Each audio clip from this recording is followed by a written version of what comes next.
श्री शिवाय नमस्तुभ्यं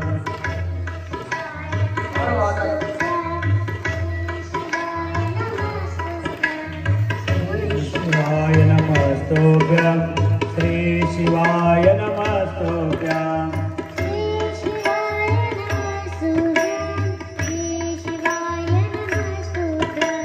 श्री शिवाय नमस्तुभ्यं श्री शिवाय नमस्तुभ्यं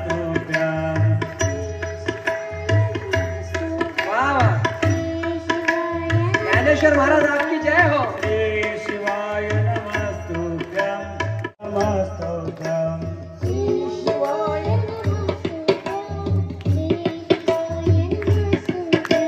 श्री शिवाय नमस्तुभ्यं श्री शिवाय नमस्तुभ्यं माता पार्वती मैया साक्षात आपल्या घरी एक बालक निर्माण करत आहे। तुम्हाला कालच सांगितलं होतं माय बाप की 3 देवता श्री शिवाय नमस्तुभ्यं ज्ञानेश्वर महाराज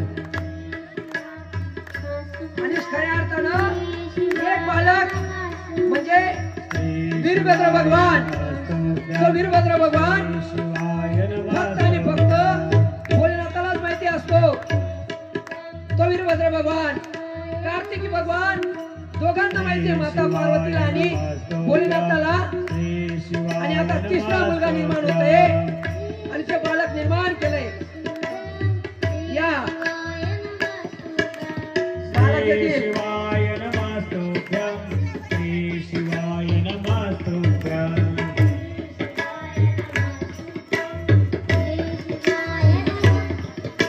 श्री शिवाय नमस्तुभ्यं श्री शिवाय नमस्तुभ्यं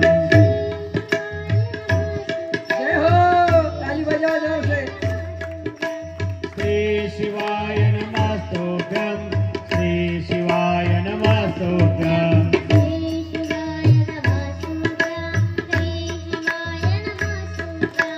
श्री शिवाय नमस्तुभ्यं श्री शिवाय नमस्तुभ्यं नमो पार्वते पते हर हर महादेव। आणि साक्षात माझ्या पार्वती मैयानं एका बालकाला आपल्या मळापासून तयार केला। माय बाप मेरी मम्मी फक्त काय माहितीये, मम्मी त्याला पप्पा माहिती नाही। फक्त त्याला एकच माहितीये, माझी मम्मी। आईनं जे सांगितलं ते शिरशा वंद्य आहे। आई तू जसं सांगशील तशी मी कुणाला येऊच देणार नाही। या घरामध्ये काय कुणाला जिथं या द्वारात सुद्धा येऊ देणार नाही। आदिशक्ती पुत्र आहे मी। पार्वती मैया शपथ आहे तुझी, मरेपर्यंत लढत राहील पण घरात कुणाला येऊ देणार नाही। आणि मग माता पार्वतीने सांगितलं तथास्तु। भोलेनाथ तिकडनं विहार करून येत आहेत काही दिवसानंतर आणि भोलेनाथांना वाटलं की आता घरी जावं। भोलेनाथ घरी येत आहेत। घरी येताना सगळ्या गणांना सांगितल्याप्रमाणे पार्वती मैया आपल्या शयन अवस्थेत स्नानगृहात आहेत, तुम्ही जाऊ शकतात। पण साक्षात भोलेनाथ भगवान जेव्हा आपल्या घरात येतात आणि घराच्या द्वारावरतीच मुख्य द्वारावरतीच एक बालक उभं आहे। भोलेनाथांना फार प्रिय, लहान मुलं फार प्रिय आहेत माझ्या भोलेनाथांना। वा वा वा, किती गोंडस बाळ रे, कुणाचं बाळ असेल इतकं छान बाळ कुणाचं असेल।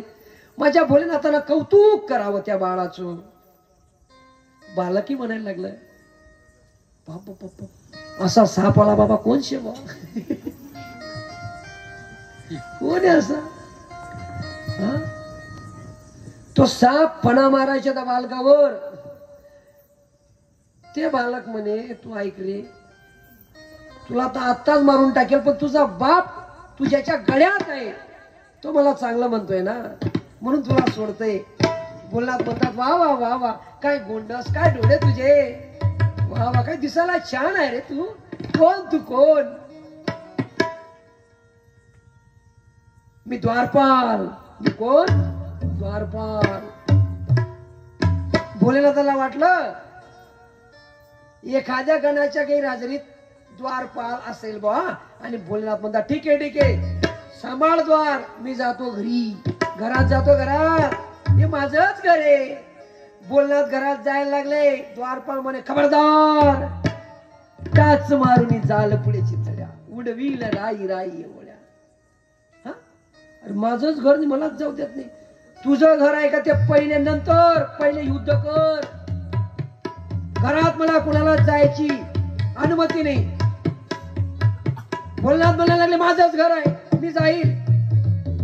बालक म्हणायला लागला नाही जाऊ देणार, मी जाईल.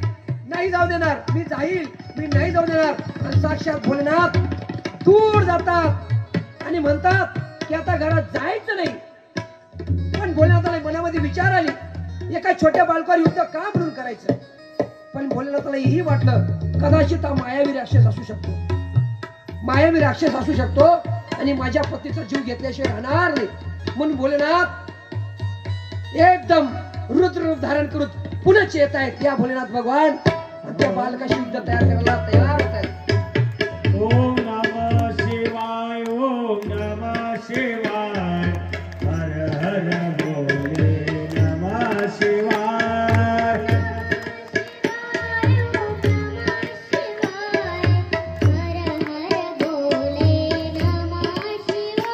ओम नमः शिवाय, ओम नमः शिवाय, हर हर भोले नमः शिवाय.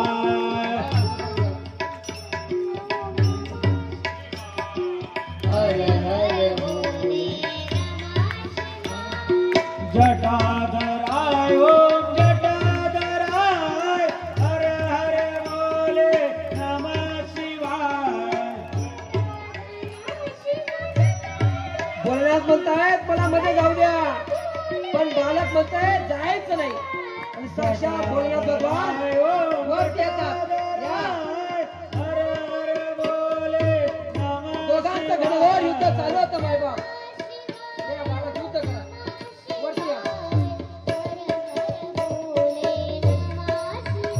ओम नमः शिवाय, ओम नमः शिवाय, हर हर भोले जय हो, ताली बजाव.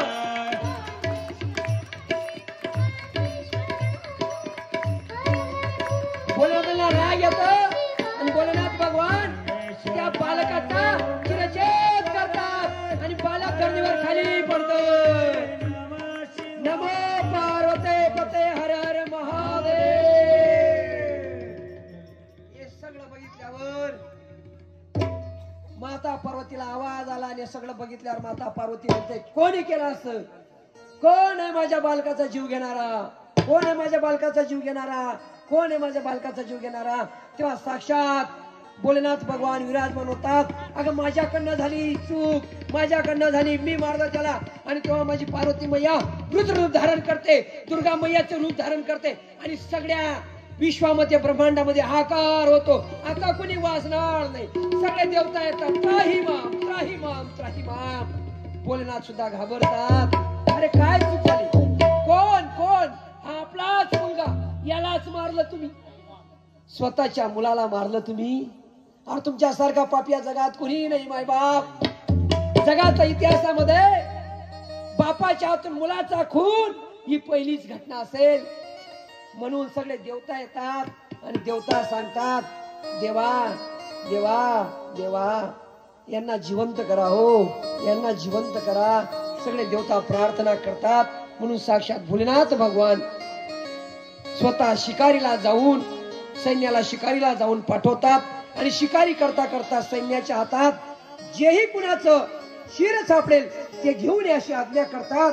आणि पहिलं शिर साक्षात हत्तीचं सापडतं. ते हत्तीचं शिर भोलेनाथ भगवान साक्षात त्या बालकाला लावतात. ज्ञानेश्वर महाराज ते शिर लावून द्या भोलेनाथांजवळ, बालकाला लावा.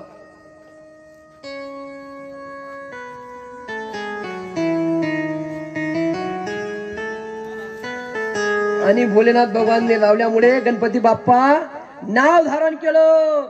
ज्याला गजाचं मुख लागला असं गजानन भगवान. आणि नाचायला लागले गणपती बाप्पा. कसे ताशाचा आवाज तररर झाला न गणपती माझा नाचत आला ताशाचा आवाज तररर झाला रे